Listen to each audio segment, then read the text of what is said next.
Hello everybody, my name is Hammock.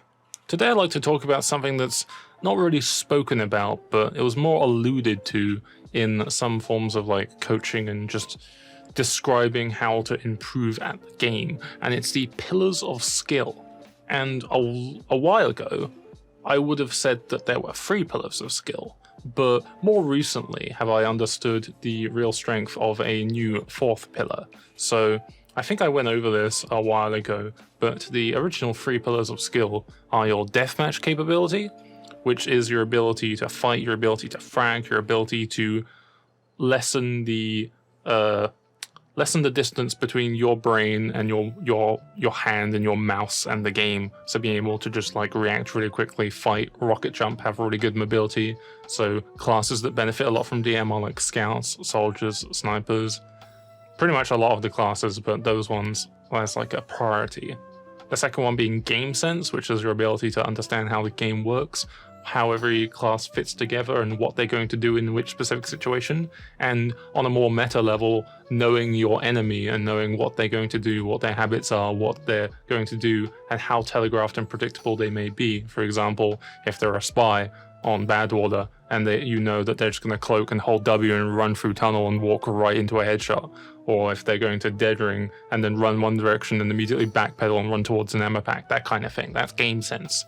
And game sense is generally very rewarded on the spy and engineer class, which generally scales in strength based on the enemy's ignorance, or classes like medic, where you're pretty much just everything can kill me at any given point, so I need to be paying attention right now.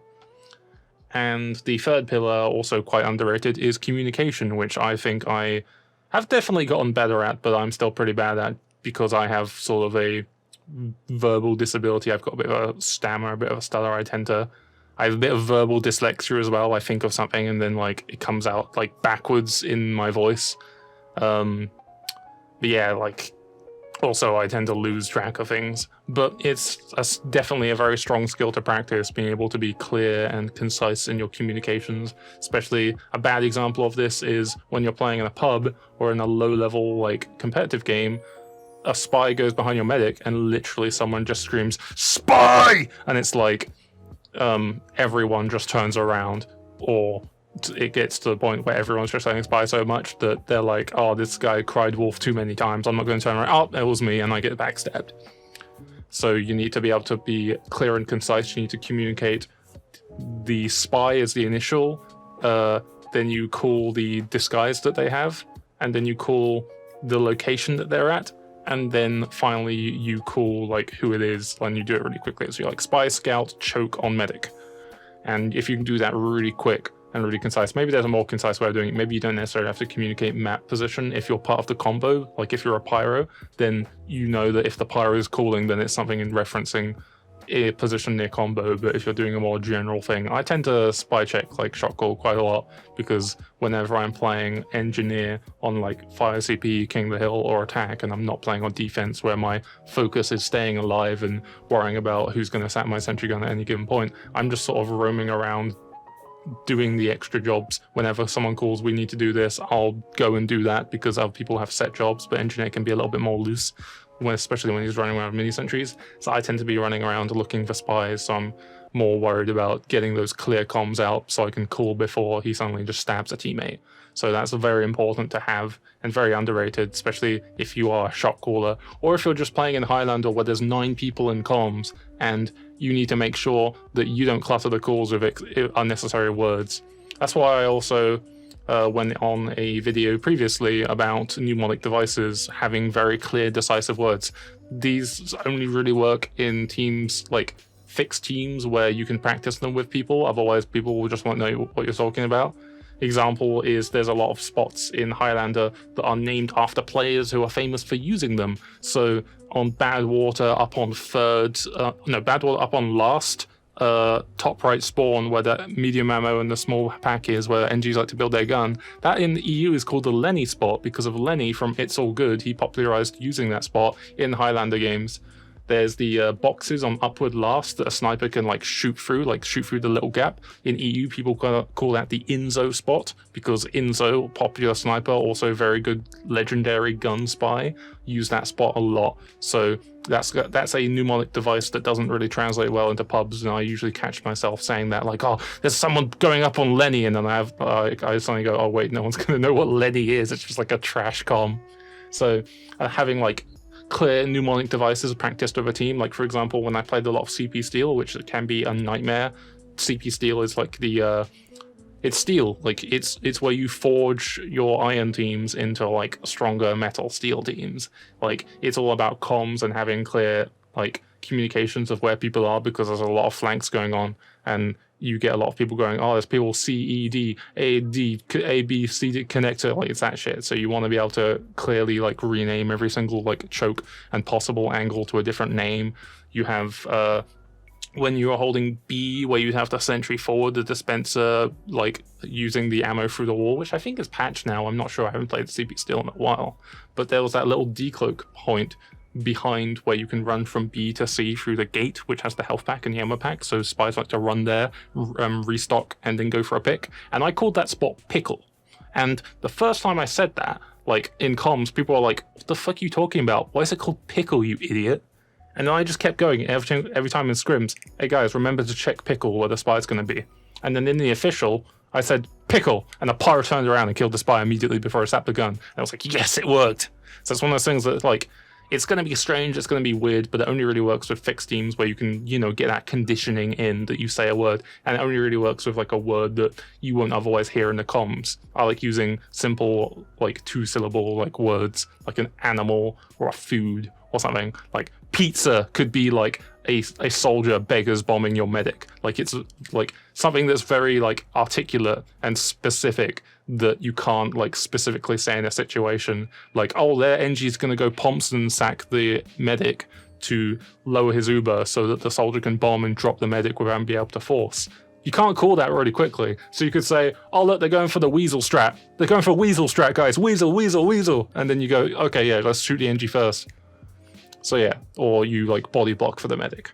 So yeah, that's a communication skill. And the fourth pillar, which is the main topic, is having your mental, keeping your mental stable, having a strong ability to stay cool, stay calm, and be untiltable. This is one of the skills that's extremely underrated, especially in TF2. There's a lot of TF2 players who are fucking great. They're amazing at deathmatch. They're amazing at game sense. Their mental is atrocious. They just tilt so easily, especially like sniper mains and people who carry, like people who play on carry classes. When they feel like they can't carry compared to previous games where they've been crushing, they tilt so easily and it's so atrocious. They really like, it's a very important skill, like especially when you're playing engineer. It's something that you learn very early on if you're playing engineer, heavy, pyro, medic, those kinds of classes where there's a lot of responsibility on you for very specific situations, but you're also going to get focused by a lot of pick classes. So if you get like tilted by like a spy going for trick stabs and always getting them for some reason, maybe he's fucking cheating or something, maybe he's using high interp like a fucking asshole. Either way, you need to fucking stay solid on your mental. You need to make sure you don't tilt, because otherwise, if you tilt, your teammates are going to tilt, you're going to play worse, you're going to make trash comms, you're going to make rash decisions. It's a really bad show. There's a lot of team games where your mental is very important. It comes up a lot in Overwatch, it comes up a lot in League of Legends and Dota. A lot of team-based games where you play your role really well, but you lose because someone else didn't play their role very well, and that is very, very aggravating. But being a really good player is keeping your mental calm, being like, okay, we lost a bunch of people, we lost a major advantage, we can still win this. Because if you tilt, then you've pretty much screwed the game. You've decided to give up. You've lost the game for your team. But if you keep your mental solid, even when you're losing, that is commendable.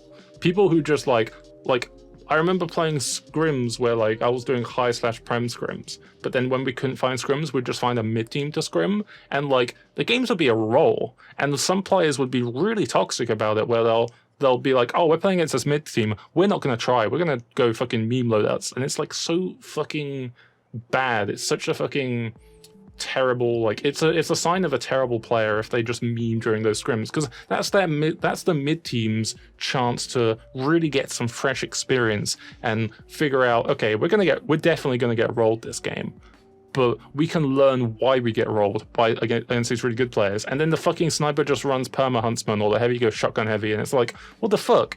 You're just ruining this experience for both parties here. And I've had these games where we do play seriously and we just crush, but the enemy team is just like really like, they didn't tilt. They're just like, okay, we know we're gonna roll. They GG at the end of the game. Thanks for the game, guys. Hope we can scrim next time soon. And then they go. And like, being untiltable, sorry if I'm just clicking something, I'm just fidgeting. Being untiltable is such an important skill, not just for keeping up the game and being able to like progress and not lose, but also just to show that you're a really like good player to have, because tilting very easily in video games is a very common thing, and it's something that people don't usually account for and see as a problem to deal with.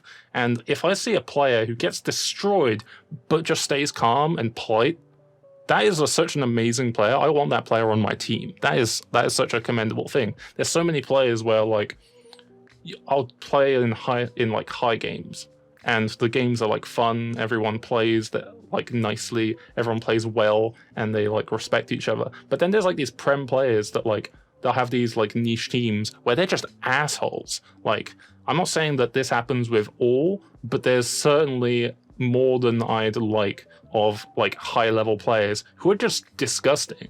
Like they have very unhealthy mental and emotional attitudes towards people, and they're just like terrible at this. Like, they're terrible at their mental. They're just constantly booming. They're just boomers, while us like people with good mental, I say I've got good mental, I'm still working on it, I'm not perfect.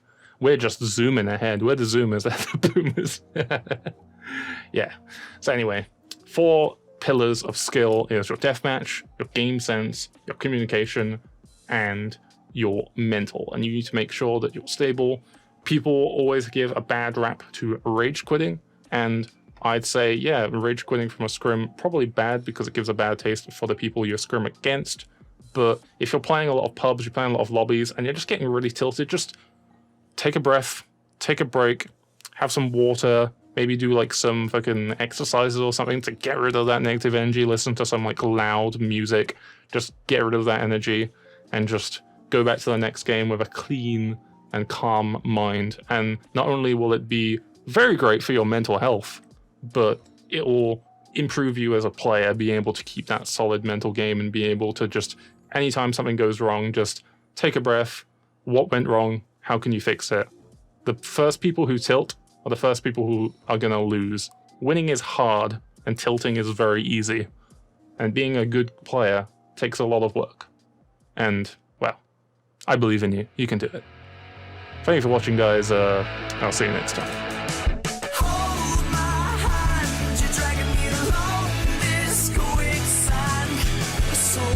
And castles falling down as the glass fills up with the brain. Don't be ashamed, you only get one damn chance with this game.